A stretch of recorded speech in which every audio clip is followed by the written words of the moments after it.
एक तो बुद्धत्व को उपलब्ध होना, संबुद्ध होना, चेतना के उस परम विस्तार को अनुभव कर लेना बहुत कम घटना होती है। बहुत कम लोग उस ऊंचाई तक पहुंचते हैं। अरबों खरबों लोगों में उंगलियों पर गिन लो इतने से नाम है जो उस अवस्था में पहुंचे। हमारे समय में ओशो हुए। उसके बाद पूरी दुनिया के हर विषय पे विस्तार से जानकारी।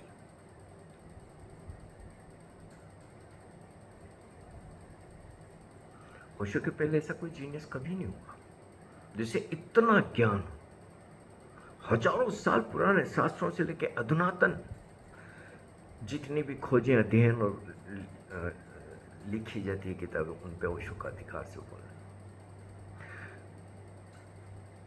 फिर ओशो के पास पूरी दुनिया से लोग आए, एक से एक जटिल प्रश्न ओशो से पूछे और हर प्रश्न का जब वो जवाब देते तो बस आप सुनते रह जाओ। इतना विस्तार से आप किसी भी बड़े बुद्धिमान आदमी को सुनो, किसी भी बड़े वक्ता को सुनो, विशेषज्ञ को सुनो, जो भी, मैं सुनता रहता हूँ यूट्यूब पे बहुत लोगों को, लेकिन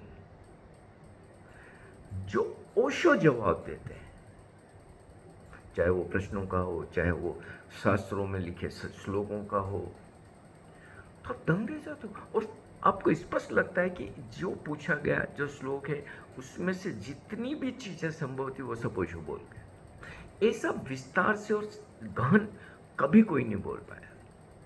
कमी पेशी रह जाती है, प्रश्न के कई हिस्से अनुत्तरित रह जाते हैं, श्लोक के भाव ही इधर से उधर हो जाते, लेकिन ओशो। और फिर ऐसा नहीं कि भारत के शास्त्र, भारत के ज्ञान, पूरी दुनिया के लोगों को। और फिर कितनी बातों में एक नया विजन देना, जैसे कि वो नया मनुष्य लेके आए। इसके पहले तो किसने सोचा था कि ऐसा नया मनुष्य हो। जोरबती बुद्धा की बात लेके आए, संसार में रहते हुए संन्यास की बात लेके आए। ऐसे जीवन जीने की एक एक चीज पे उनकी जो अनुपम दृष्टि है, ऐसा ओशो के पहले कौन कर पाया।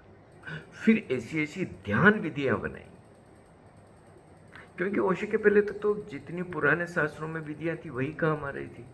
नई तो किसी ने विधि बनाई नहीं। बुद्ध महावीर के बाद में कोई नई विधि नहीं आई, ओशो लेके आए और एक से एक कारगर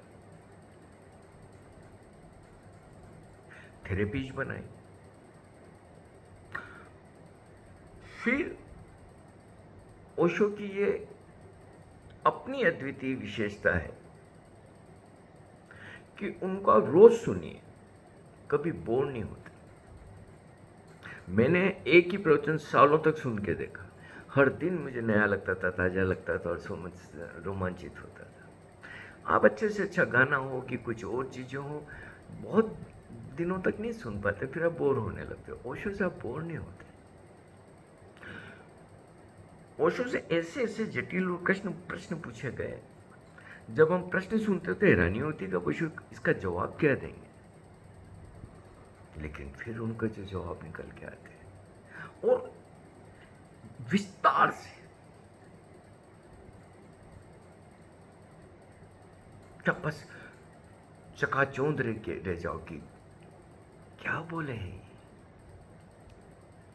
शब्दों के द्वारा निशब्द में ले जाने का काम ओशो ने किया। वो जो बोलते हैं, धीरे बोलते हैं, शब्दों के बीच में पाज देते हैं, आप उनको सुनते सुनते ध्यान में चले जाते हैं।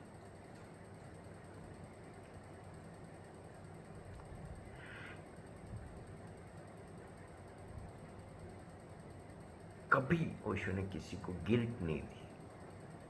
ये गिल्ट का धंधा बहुत चलता है, क्यों जब गिल्ट दे देता आदमी कमजोर होता है, वो फिर शिकंजे में आ जाता है किसी के लिए।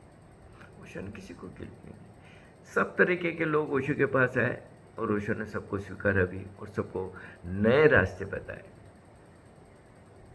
मैं एक व्यक्ति से मिला था, पुरानी बात है, वो ओशो से संन्यास लेने गया था। तो ओशो जैसे उसे माला पहनाने लगे, उसने कहा ठहरिए, एक बात कहना है मुझे आपको। तो बोले हाँ। बोले मैं अपनी पत्नी का मर्डर करके आया हूँ। तो ओशो बोले जो गया वो गया, आज से तुम मेरे सन्यासी। इतना बड़ा कलेजा उस मास्टर का।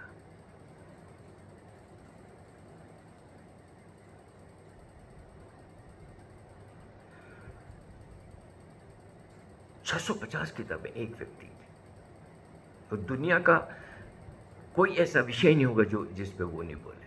इसके पहले पृथ्वी पर ऐसा किसने किया? हर वर्ग के हर व्यक्ति को ओशो कुछ न कुछ देते।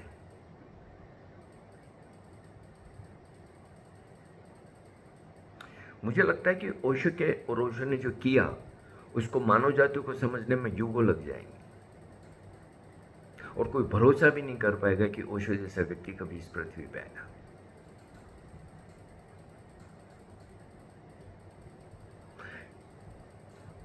जब वो पुराने शास्त्रों पर बोलते हैं और कुछ बोलते हैं तो ऐसे अर्थ देते, आज की भाषा, आज की अभिव्यक्ति उनको दे देते। मेरे एक प्रोफेसर थे हिंदी साहित्य के, तो ओशो को पढ़ते थे, मैं देता था उनको किताबें जाके। तो एक बार जब गीता की एक किताब पढ़ी उन्हें, तो मेरे को हंस के बोले कि अगर कृष्ण आज आ जाए तो वो खुद ही भरोसा नहीं कर पाएंगे, इतना सब वो बोल के गए क्या। इतने नए अर्थ दे देते हो।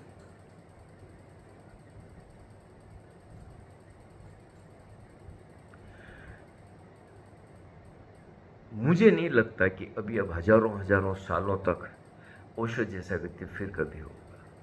वो संभावना तो फिलहाल कम है, क्योंकि इतना ओशो कर गए हैं। अभी हजारों साल तक तो ओशो के किए को ही ऊपर काम होता रहेगा, और उसको मानवता के उसके फायदे मिलते रहेंगे, मिलते रहेंगे, मिलते रहेंगे।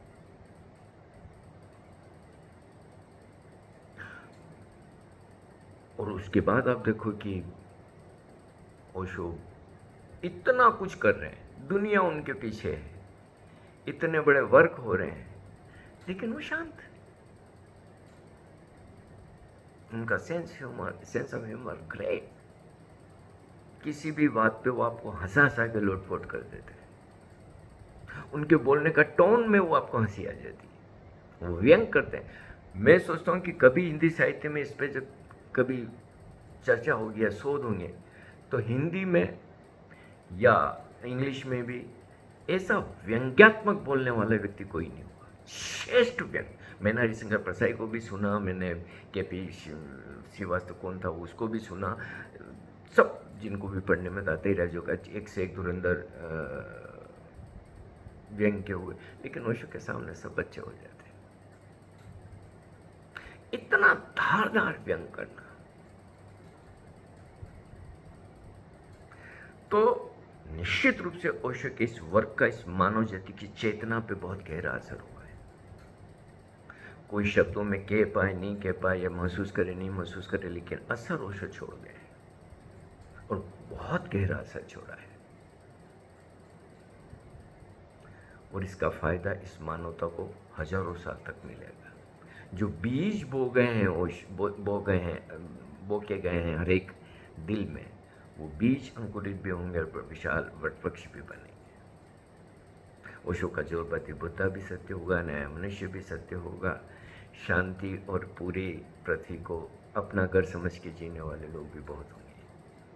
फिर ये देशों की सीमाएं नहीं होगी, ये संप्रदायों के आपस में संघर्ष और झगड़े नहीं होंगे, प्रेम होगा, शांति होगी, आनंद होगा, ध्यान होगा, सृजन होगा। नॉस्ट्राडामस ने जो भविष्यवाणियाँ की, उस पर एक किताब जॉन होग ने एंडलेस टुमारो में उन नॉस्ट्राडामस के सूत्रों का विश्लेषण किया। बहुत मोटी किताब है। उसमें उसने ओशो के ऊपर बोला, जॉन होग को। फिर जॉन होग पुनः के ओशो से मिल गए। जिस दिन ओशो की देह हुई चली गई, मृत्यु हुई, उस दिन जॉन होग उस काफिले में था। और जॉन होग की एंडलेस टुमारो अमेरिका की बेस्ट सेलर बनी। उस नॉस्ट्राडामस के सूत्रों से